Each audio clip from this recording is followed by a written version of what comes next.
Is there life after Facebook? Honestly, I don't think that people really ask themselves that question because, well, a lot of people don't leave Facebook to begin with.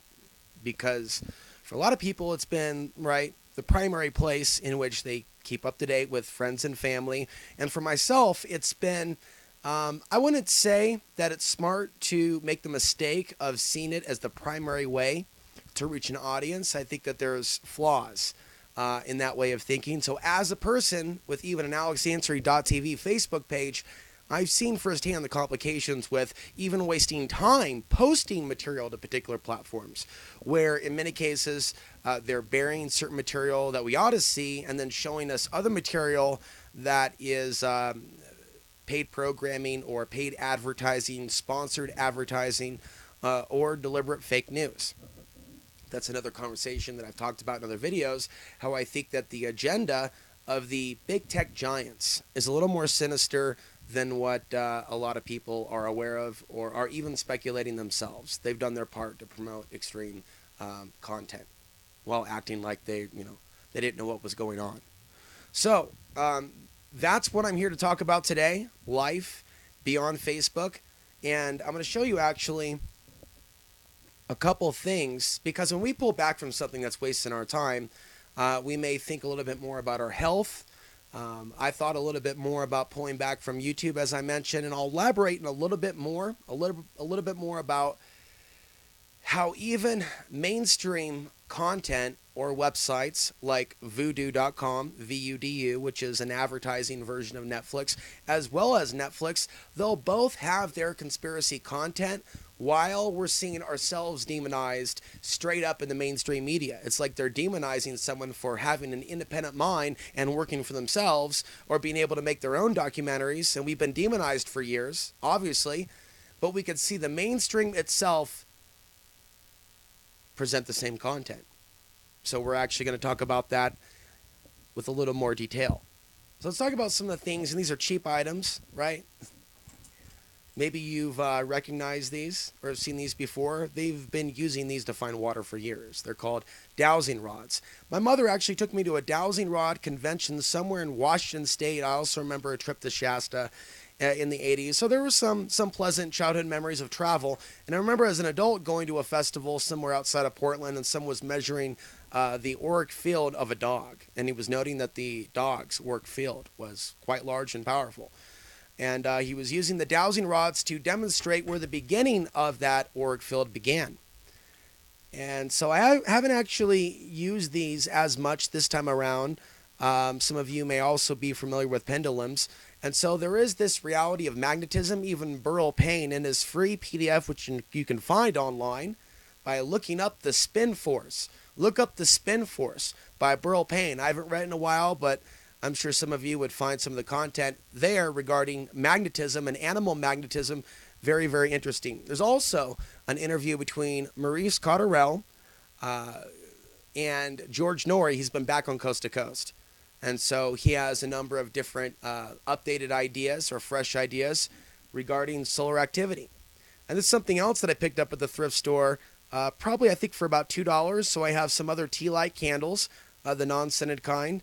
And so I have nails up in the 2x4s so I can hang this up in the rafters above the studio here and have some additional lighting. I recommended to a friend also to look up full spectrum lights, and that's because I'm looking up full spectrum lights. I've known about them for years, but perhaps we just need to be reminded, and I was reminded about full spectrum lights.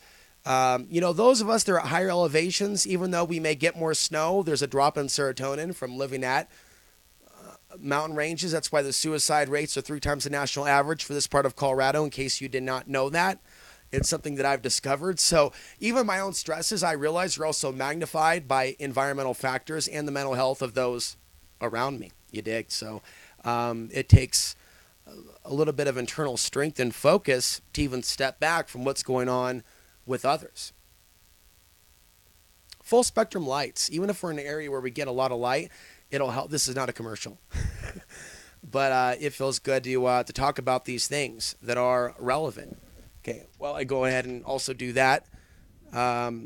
Continuing, so the full spectrum light, and this goes in a a light fixture, and it runs around 60 watts. So vitamin D, things like that's going to be good for our nervous system. It's going to be good for our mood. So even if we get a lot of sun, there may be some of that vitamin D that we're not getting. Plus, in some cases, it may not be healthy to spend a whole lot of time outside.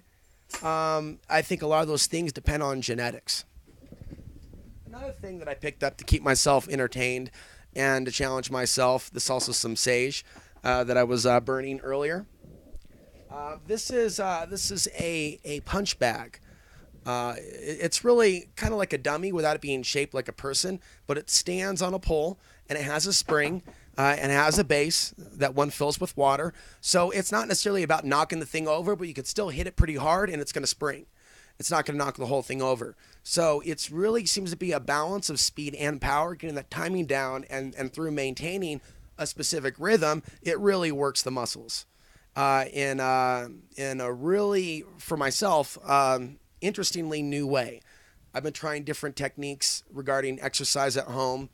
And instead of being at a gym, actually benching, using the push-up handle tool, for example, the pull-up bar, instead of just hitting heavy, for example, getting into something that's a little bit more aerobic. And so this particular device has allowed me a way to release some energy outside of what I do digitally.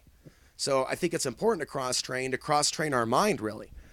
From writing to reading to exercise to going out hiking, engaging in alternative media. So there's a lot of different things that I do that aren't necessarily directly connected, but they are connected on another level. So I have a lot of different interests, and I think that it's important for us to stay engaged with the real world. Somebody can go through something like a micro crisis, like, losing their monetization on YouTube, and they can choose, instead of having a meltdown, to pull back and absorb themselves in the common day reality. Not necessarily just to jump into, full-time work somewhere else, even if that's what's on my mind, but even the act of seeking work and seeking to uproot myself from something really makes me that much more grateful when I come back here and continue where I left off. Sometimes all we really need is some time off. And is God involved? And what is God, the true creator? The idea of, hey, this way of life stresses me out. Oh, yeah, you know what? Okay, now you don't have that. Oh, wow. Now I don't have that. Damn. Now I got to go over here for a little bit. Whoa, there's a lot of homeless in this town. Whoa. Getting decent temp work wasn't as easy as I thought. Whoa. There's a lot of issues over here. I'm grateful for what I've got. Have you identified those things in your own life that have really made you grateful for the things that you have? Where you almost needed to lose something, where you did lose it, or you almost lost it, or maybe a little bit of both. Now I could say I've lost my monetization on my channel 2 times and have seen it come back. So now there's a little bit of slightly less anxiety with regards to that. My way of looking at it a year ago, end of the world like event. Like, oh my God. And it's like, no, this too we shall overcome. This too shall pass. So sometimes we may view something as really, really bad until we're forced to go through it.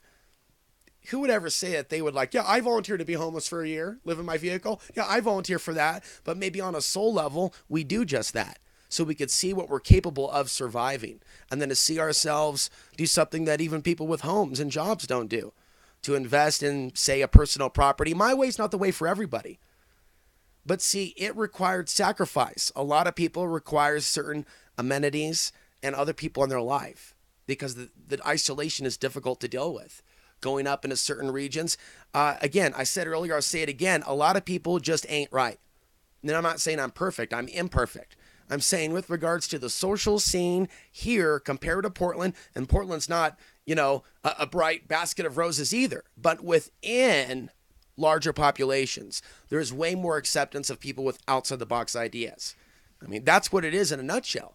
And the sacrifice that a guy like me takes when you go into a small community, it means for whatever reason we may think in our own mind while we're living in exile, while we're segregated from the rest of society, but there's a reason why.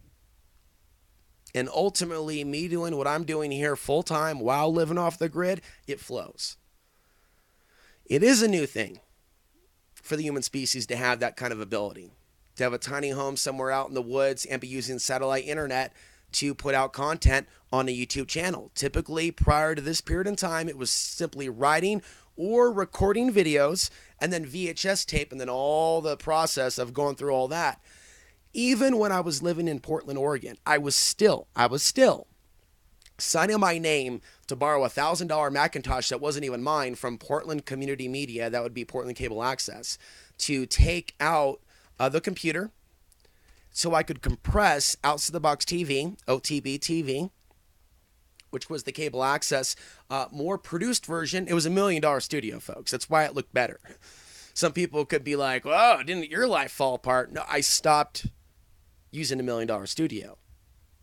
That made me on camera look pretty good. And then also with Bill's help and my former girlfriend Emily, who I love very much, and other friends that came and went, it was awesome. That was the closest sense of, and I don't mean to backtrack, but I'm grateful for that experience, because as YouTube started, which has been an intricate part of my life in connecting to people worldwide. Before that, it was cable access. And having that ability to challenge people's belief systems that lived in my community. And it was a more direct thing. The YouTube thing and the monetization allowed me to get out of Portland and live off the grid in the end. I mean, ultimately, that's what was responsible. In a positive way. That's what permitted my escape from homelessness.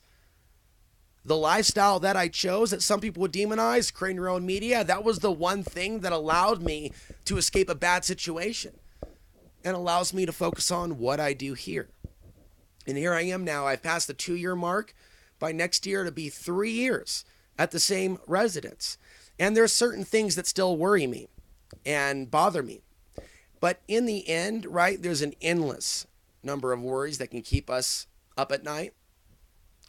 And to be honest with you, my sleep isn't great, but I also realize that there are issues like full moons and other things, other magnetic influences that can bring out that anxiety. That for a lot of people can bring out that depression. For people that don't know about the cycles, lunar and solar, some people could find themselves almost pushed over the edge. You know, the benefit to having knowledge about the influence of those things over our lives is someone's higher self that's already tapped into that knowledge, either through self-discovery or research, books. They'd be like, "Oh, I've read about this.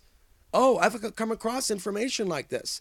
That when we see a combination of factors down here on planet Earth in the social spectrum and how it's playing out, oh, damn, you better stay away from that nightclub.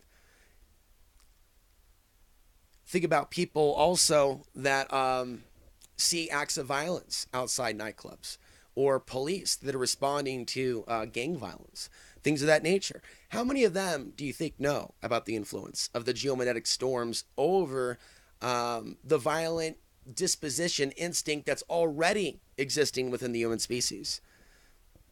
It's like in some cases, in an already distraught population, all they need is a little bit of push, whether it's something natural or an event that's manufactured to whip the frenzies up into some sort of a mass psychosis to go overseas and expand a war on a group of people blamed for a event, to use that day as an example. You know, the day that got us in these wars in Iraq and Afghanistan? Think of all these other ways in which, though, that's played out without people being aware of that. And someone's going, like what, Alex? Oh, are you one of those crazy truther people? But it's actually beyond what you think. We're talking about the real elite manufacturing events during certain periods on the solar cycle when they know people are going to be flooded with a certain increase in hormonal activity, increased testosterone, increased likelihood to be duped into going to a war. Now that's mad science. But on a level, right, beyond human understanding, is that where it's coming from? I think more than likely. More than likely, the true conspiracy is coming from a place in which most people are not looking. And it would be funny if it wasn't so tragic. The amount of people that are calling themselves awake that aren't even on page 1. Also, new sponsor for the show, Folgers, right? Because that's all you really need to live when you're Alex Answer and you're doing media off the grid. I'm just kidding. They are not a sponsor. But in some cases, that has been the truth, right? I haven't smoked cigarettes for about 5 months, 6 months. I've lost track. It was about the time that I got the root canal. Yes, the root canal. Dun, dun, dun. And that was back in March of 2018. Since that time, the obsession to use the Nicocrack has been removed. Thank you, AA. I'm just kidding. More inappropriate humor. This is also something, we'll use this as a segue. This is also something that I picked up at the thrift store next to my little candle, little lighting thing. It's like something left over. It's like something one of us would have used in a past lifetime in Europe, in some old village, you know, as the people are on their witch hunt, calling someone a witch. This person's a witch, burn them, kind of like today, but on a different level. But yes, this was $2, $2 well spent. You know, sometimes we see to not overthink certain things like plastic here. Oh my God, let's just not overthink it. But nothing like good old glass, because it's just like I've always had this knowledge that the sun hitting glass instead of hitting the plastic, of course, which you know will just leach more BPA. For those of you that buy plastic and leave it in the back of your car, just trying to be nice, it's leaching more BPA. And so, you know, I've drank out of those bottles when there's nothing else to do or no other option, but you don't want to allow yourself to fall into really negative habits. Another idea, and maybe this is a joke of an idea, but I thought of it 5 or 6 years ago, is to have something like this coated with something to where it's still clear, but it's like a mold that'll prevent that from breaking, like a plastic.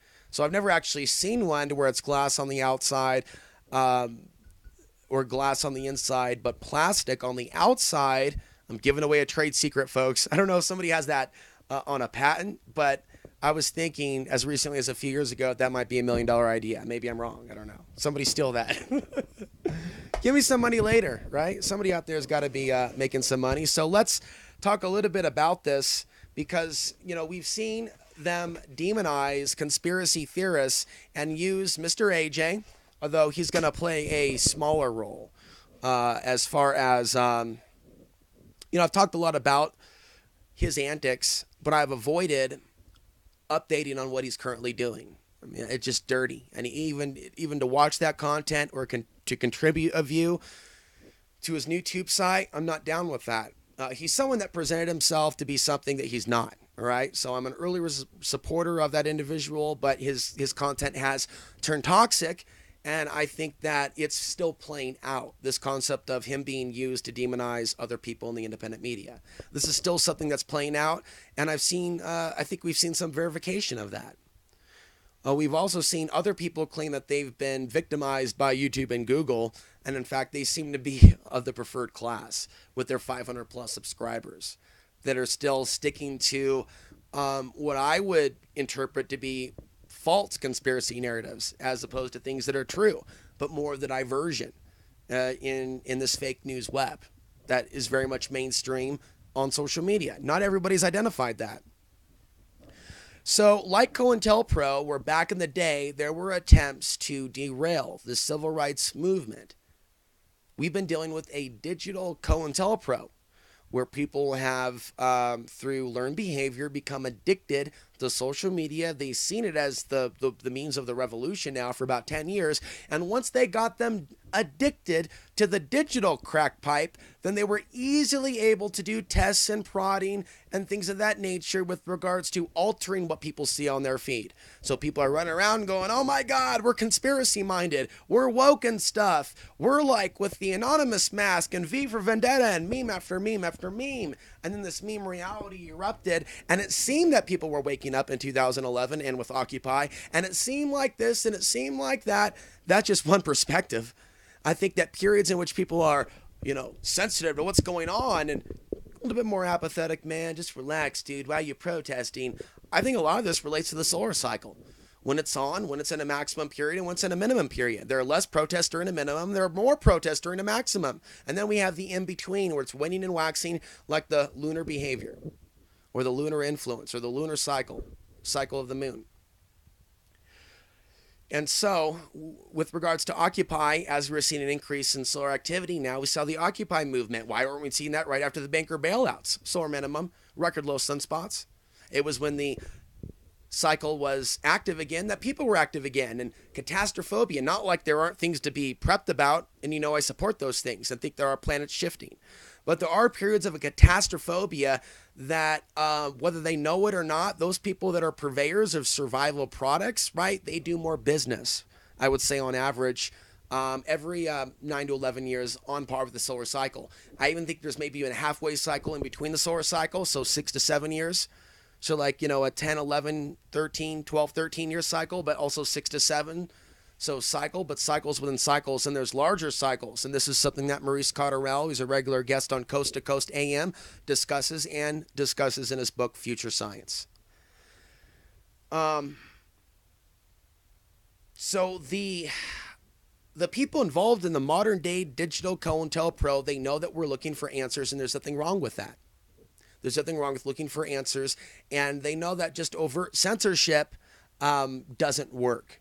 But feigning censorship and staging censorship, like what I believe they're doing with Alex Jones, can actually help boost something to where his platform can be straight up compatible with YouTube. By not censoring him, by having him just centralize now his content on his particular platform, that is a business set to grow. Right? And he's already been given props by Barack Obama and Hillary Clinton, giving him credit with the election. I'm using him as an example. And so then he can be the Netflix of the Infowars.com arena and that world of thinking. And so it's really about them trying to silence the competition and the independent little guy with the individual knowing or gnosis, the individual perspective, the individual voice, the true independent voice. So we've seen over time those top dogs in the alternative media, right, almost seem to rise artificially, and that means suggested on the sidebar on YouTube and through other means in the algorithm. They have been suggested to the point where they are in the number 1, number 2 category while claiming that they're victims and then teaching this poor behavior to others to claim that you're a victim when, if you actually speak about certain topics and play this victim card, you can go viral on YouTube and Google while claiming that YouTube and Google is actually suppressing you. It's like this little mind screw. It's like some people don't know what censorship and being held back actually is. Maybe they will later, but now is not that day. A lot of people are benefiting from the illusions of separation. So there's a dark side to conspiracy theory, and that uses the illusions of separation, and it divides us. And so the mainstream media will show that, and look at what these conspiracy theorists believe, and putting things in a lot of ways in the category of white supremacy when there's plenty of people that don't think like that have contrarian views, people like myself and others that aren't on that bandwagon. But that's not how they present it to the everyday person at home. No, these conspiracy people on YouTube, they're all this and they're all this and it's all alt-right. And I would say that there is quite a bit of alt-right material. It's been promoted by YouTube by design. And I know a lot of you may not agree with that. Like, that's not true. It's the other side. From my side of the fence, it's a different story. It's a different experience. I look at people that say they're being held back and they're doing that on a video with 45,000 views. Very few of my videos have ever gone up to that level. So I don't know what these people are complaining about when they're at near viral status. I mean, do I literally have to draw a map with regards to view counts and significance of view counts and how hypocritical it is for people with 500,000 subscribers to say that they're blacklisted, and then for other people that are doing very well to be saying the same thing, that they're being held back by a system that's paying them decent paychecks. It's the ultimate cry wolf deception, and it's become normalized by today's society and culture. So when that's happening, it's difficult for some of us to have a sense of camaraderie with these individuals. There's a lot of shady individuals that have been operating on YouTube, and that's the truth. But that doesn't represent all of us. So we've been conditioned in this Orwellian world of mind control to potentially not talk about certain topics, but see, we get a mixed signal because we get that type of influence. Small content creators on YouTube don't talk about these topics that could be considered controversial, or your video may be demonetized, but then we watch somebody else do it and talk about the same thing right out in the open and using the buzzwords, and they're not being demonetized. So is there selective enforcement happening from the top up? Again, even within the arena of YouTube, to silence the smaller voices while promoting a few of the top dogs or people that are kind of going in this track circular motion? I would think the answer is yes. I think that's obvious. I think that in the last few months, things that, may have been, things that may have been considered speculation before, I think not just from Cambridge Analytica with regards to Facebook, regardless of your political position.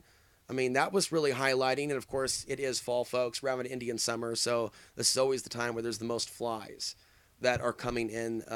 Something like a tiny home in the middle of the woods, surrounded by trees, sagebrush, things like that. But the main crux of this topic, I want to move from YouTube to Netflix and VUDU, is that I watched a few documentaries, mostly from VUDU, VUDU. Check it out. Check out the little scroll bar. You'll have to look for a few minutes. It's normal for these top worldwide websites to be promoting conspiracy theory. Now think about how wrong it is for us to feel bad about what we're doing when it's really like this ultimate clampdown on knowledge. As I was alluding to in a previous video, we shouldn't stop doing what we're doing. They're obviously trying to disincentivize the time and effort and perhaps our own talents at deciphering certain types of information and then disseminating that to the population. Assimilating a newscast that's independent. There's value in that. And, for all the time that they demonize these other YouTubers and Mr. AJ, they don't seem to give the time. I said this about Young Turks in a critical tone, very critical. They don't give time to other people that aren't considered extremists. They just ignore us like we don't even exist. Like we don't even have a voice because we're small YouTubers that aren't viral. And so everything is put inside the box. I name my show Outside the Box for a reason. Everybody's always trying to put somebody in a box, especially on YouTube, or say they're trying to be like somebody instead of being who they are. And it's interesting because that is the whole point of life. Just a few, spiritual points here that I want to share. It's about being who we are, being outside the box, being genuine, being authentic, being a evolving soul. And that's what that means. Not following somebody else. Not this YouTube AI, well, this channel says this. These are YouTube's opinions on what's a related channel. I mean, come on. When you actually look at those supposed YouTube suggested related channels, there's very little crossover in the spiritual commentary. There's very few of my other peers in the alternative media talking about the victims of war. It's constant disaster news, their interpretation of the paranormal, but then it's what they don't say. It's the elephant in the room. That's why I don't think we're not very comparable. Myself and what YouTube will recommend is like me. At least Alex Jones isn't on that list anymore. Because that was wrong. You see, but if AI is doing that and boxing all these people in, right? That's what other people are thinking. They don't know any better. They're looking to the machine to recommend things. Oh, I just got done watching this. Now YouTube's recommend I watch this. Getting back to our main point. Right? It's a bold move, but it's overtly insulting. And so when mainstream journalists want to pick on people on YouTube, right, are they going over to Netflix and saying, now Netflix has this documentary about the alien takeover? You see, because for years, I've made other videos where I've talked about this, where they have used people in the news that have committed crimes.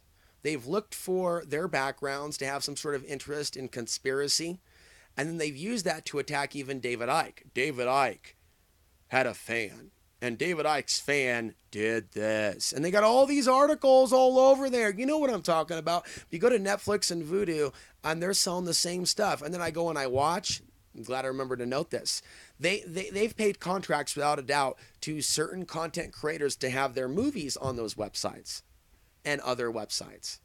I don't recognize these voices or different people from YouTube. There were a few people out there that clearly had several documentaries on Netflix. And I'm like, well, in the arena that I'm in, usually we all know who each other is or are. The people are.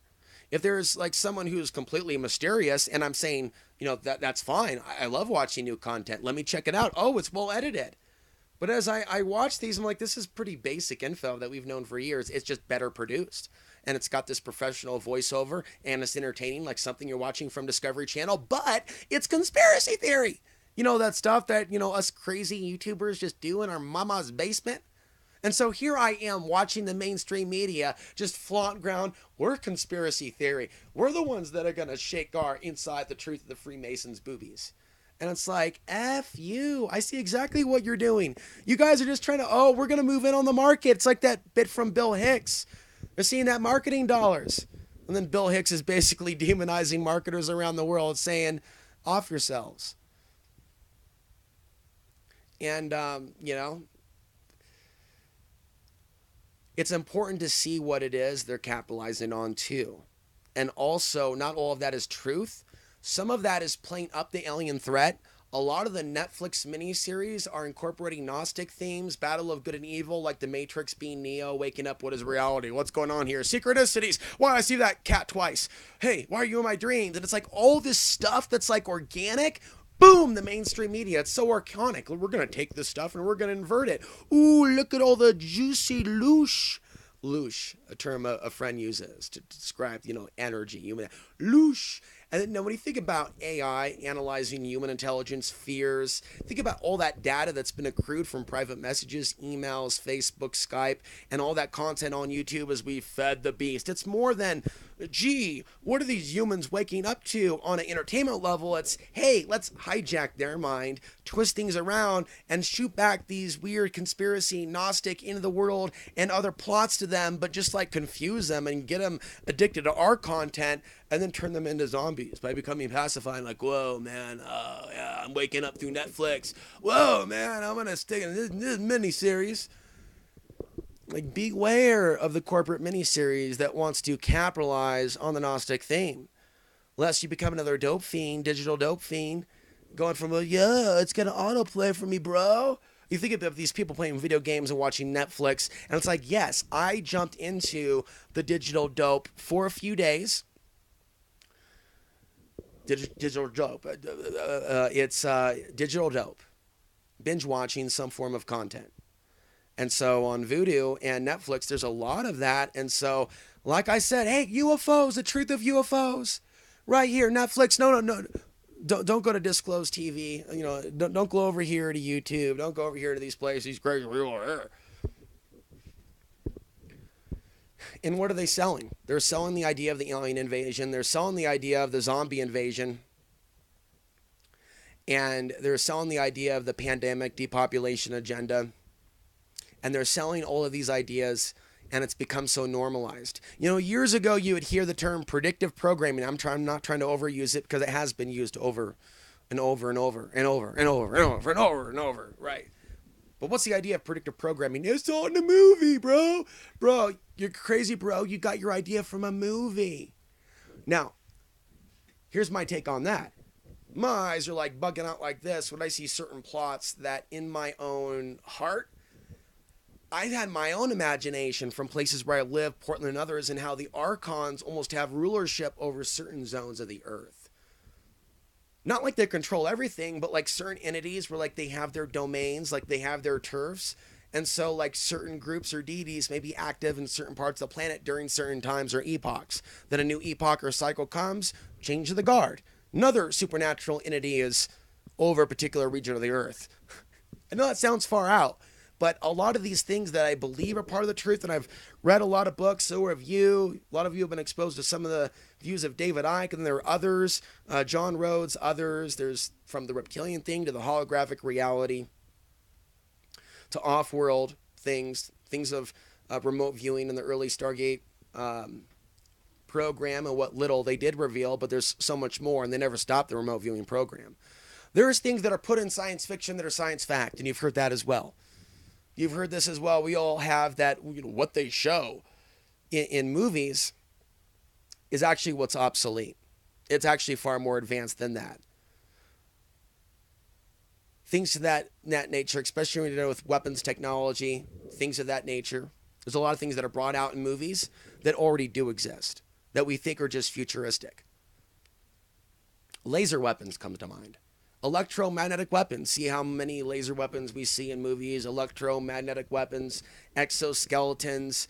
how many different types of robot warriors, like the androids from Star Wars, and how that looks like, the evolving police state, high-tech state trooper, a super soldier. And we're being inundated with this. So someone can look at someone that's concerned about the world as it's coming about and go, you got that idea from a movie. You've been watching too many movies, right? They have that pre-programming to treat people that are actually somewhat awake in that manner.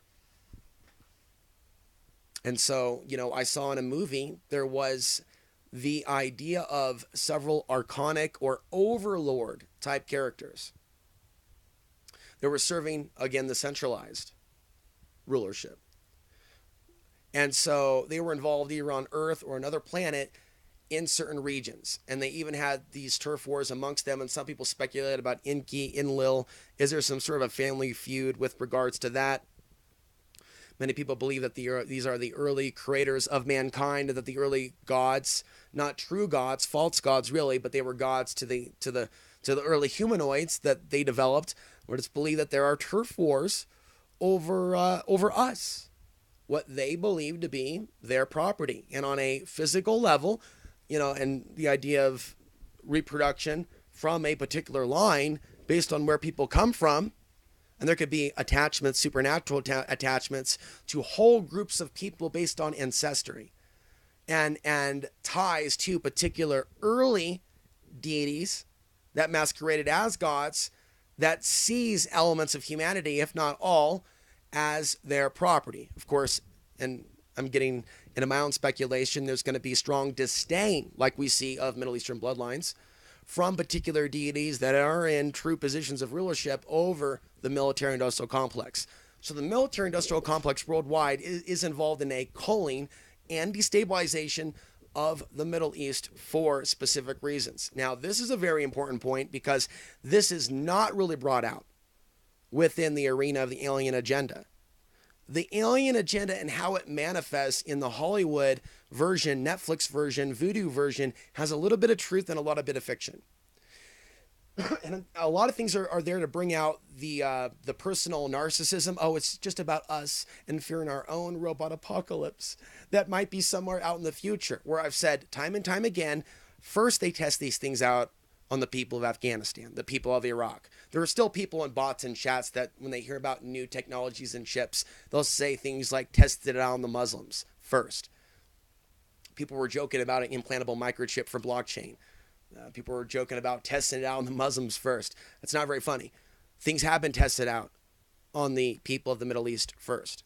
But how often in these apocalyptic, doomsday, robot apocalypse, end times, zombie apocalypse, how many of any of these movies deal with what it's like to be one of those people over there? Maybe a 14-year-old girl in Iraq, say 2003, and the fear she's going through as she's hearing about relatives and others being disappeared, and some people being sexually violated, and some of them male, some of them children, and for the intended purpose of bringing out a forced confession.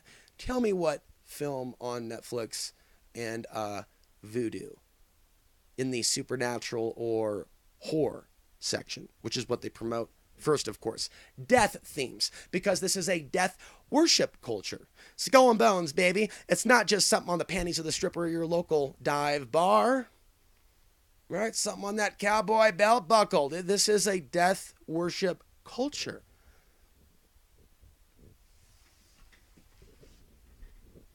One of the channels that I have under the recommended, Alex's recommended section. Check it out over at youtube.com/AlexAnswering. And his name is Astro. And he has reprogrammed the Matrix. I don't know if he watches this channel. I don't think so. But the things that he was discussing, talk about like a collective knowing. That's why it's like, we're coming to our own awareness regarding certain things, in some cases at the same time. Kind of like the 100th monkey syndrome or idea. Non-local awareness. One element of the species realizes something and then it's like a firestorm. But he was talking about the addictive nature of social media and the dopamine rush. So getting back to our theme here of life after Facebook. Is there life after Facebook? Is there other bits of information or things worth checking out outside of Facebook. And we'll come back and talk about that some more, but the answer is yes. The internet's not to blame. It's actually what we're doing in some cases on the internet, where we're putting our energy, where we're uploading our content. I'm glad to have my monetization back on YouTube, but I'm also remotivated to continue to put energy and attention into going the extra mile, right? Into the depths of my mind, the depths of a particular thought with regards to content for the on-demand members only area. Rachel asked me if Patreon members have access to the OTB TV video only platform. Those are two different websites. So the answer is no. That's not in my hands. That's out of my hands because I don't own those websites. Patreon is its own thing. Vimeo is its own thing as well. And the greater reality is, just because somebody has their monetization doesn't mean that these topics are safe. As long as they are demonetizing videos, and they're still demonetizing videos with keywords. There is open discrimination against the small content creator who's just on YouTube. Whereas if you're a big time, Hollywood company or somebody else out of New York, it's okay to put whatever is out there on Netflix and VUDU. And they get in on the trends. That's the other thing. There's a lot of stuff that's been trending by design with regards to Hitler in social media. And a lot of it there to promote a resurgence of his ideals. Because for a while, a lot of the conspiracy ideas around Hitler was the idea of other people using him to bring about an agenda. They usually weren't packaged to make him look good or to say that he was right or something. So the "he was right" meme really kicked off in recent years with social media. I've even seen other people under the spell laugh about seeing ads promoting him and the idea that he was right, and not realizing that the intelligence agencies on both the east and the west side of the planet are using Facebook to co-opt people like him. And it's so obvious. It is so obvious. So someone literally that's of that ideology should, in a way, be able to wake themselves up out of that ideology by going, wow, the machine is certainly promoting this ideology and stuff that goes down the labyrinth. So both VUDU.com and Netflix have an abundance of conspiracy theory videos about him. Now, I don't know that they're promoting him and his ideas as, say, a website like rinse.com may, or others.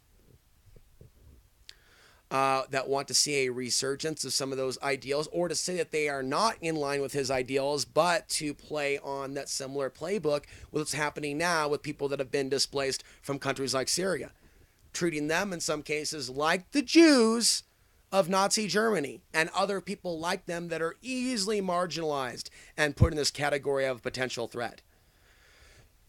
One of the things that I was elaborating on in a video on demand, I'll get more into this, is the difference between what's called white supremacy and anti-themism. Because anti-themism is a front to hide the other. When you have anti-themism, you can have a coalition of Native Americans, Hispanics, African Americans, whites, even some Middle Eastern people like the Saudis. And then continue this coalition on the people of Yemen, the Middle East, right? China has its own war on Islam, but that can include war on the people of the Middle East, or people with certain names, or certain names being banned in China. And then China has also issues where it hurts its own people. I mean, there are straight up issues where whites hurt whites and Chinese hurt Chinese. So of course, in some cases, they're going to treat other people in some cases worse than they would treat their own people, because that's just how tribalism is. Even African Americans that have experienced a lot of racism, I see a lot of racism from them. By the way, when I see race baiting comments, there are more coming from African Americans in some cases, to where it's almost 50-50, attacking me with slurs that they use to attack the people that they're usually attacking. And it's very left and right, you're either black or you're white, and if you're not black, well, you pink ass SOB. And it's oh my God, this is low level idiocracy. You can't even debate with people like that. And it's not about their ethnicity. It's about the fact that so many people are caught up with, I'm going to blame that group for my people suffering, instead of escaping the illusions of separation. But I've definitely said a mouthful. I've covered a lot. And What's the moral to the story? We're going to go through some Titanic-like events to our, like, we're being guilt tripped for our awakening. And there might even people come and say, you know what, you're an idiot, you're crazy. And we could see some people years later talking about the same things, or interviewing people on their little podcasts and their little YouTube channels that have talked about things like me. In fact, they've gone deeper into the subject of the paranormal and psychic self-defense. I've seen like specific cases of being called crazy for my ideas by one person, only to see someone who wrote a whole book about those ideas on his actual YouTube channel. You see, we're going to deal with that type of blowback from people that are stuck in the illusions of separation, jealousy, maybe too much testosterone, maybe too less. Maybe they're disabled. People that are obsessed with what other people are doing instead of the Zen, and the art of what we're doing. I heard, was it Open Minds or the other channel, Rachel's channel, was talking about Zen and the martial arts. And there was a book that I don't have now, but I had it in the past. It was Zen and the Art of the Martial Arts. And it was about the philosophy, and this is an advice for all YouTubers stuck in the illusions of separation and competition and victim consciousness. It's about speaking our truth, not always being in combat. This is where I want to end this. A parallel between martial arts and psychic self-defense. It's not about taking an attack head on or responding to someone else's energy with your own, or responding the same way that someone's attacking you, but maybe getting out of the way of the attack itself. I hear the cat crying outside. Probably need some water.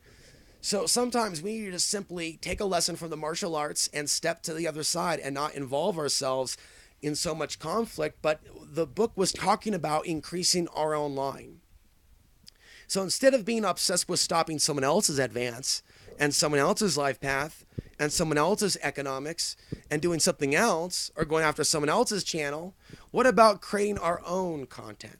What about strengthening our own line in that relation to sparring? It's about that person's advance and that person's special moves and techniques, and not necessarily, being in panic about the other person's blows or stopping their own line or advance or footwork.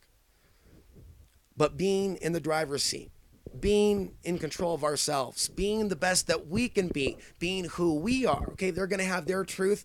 We're going to have our truth. So we're in a period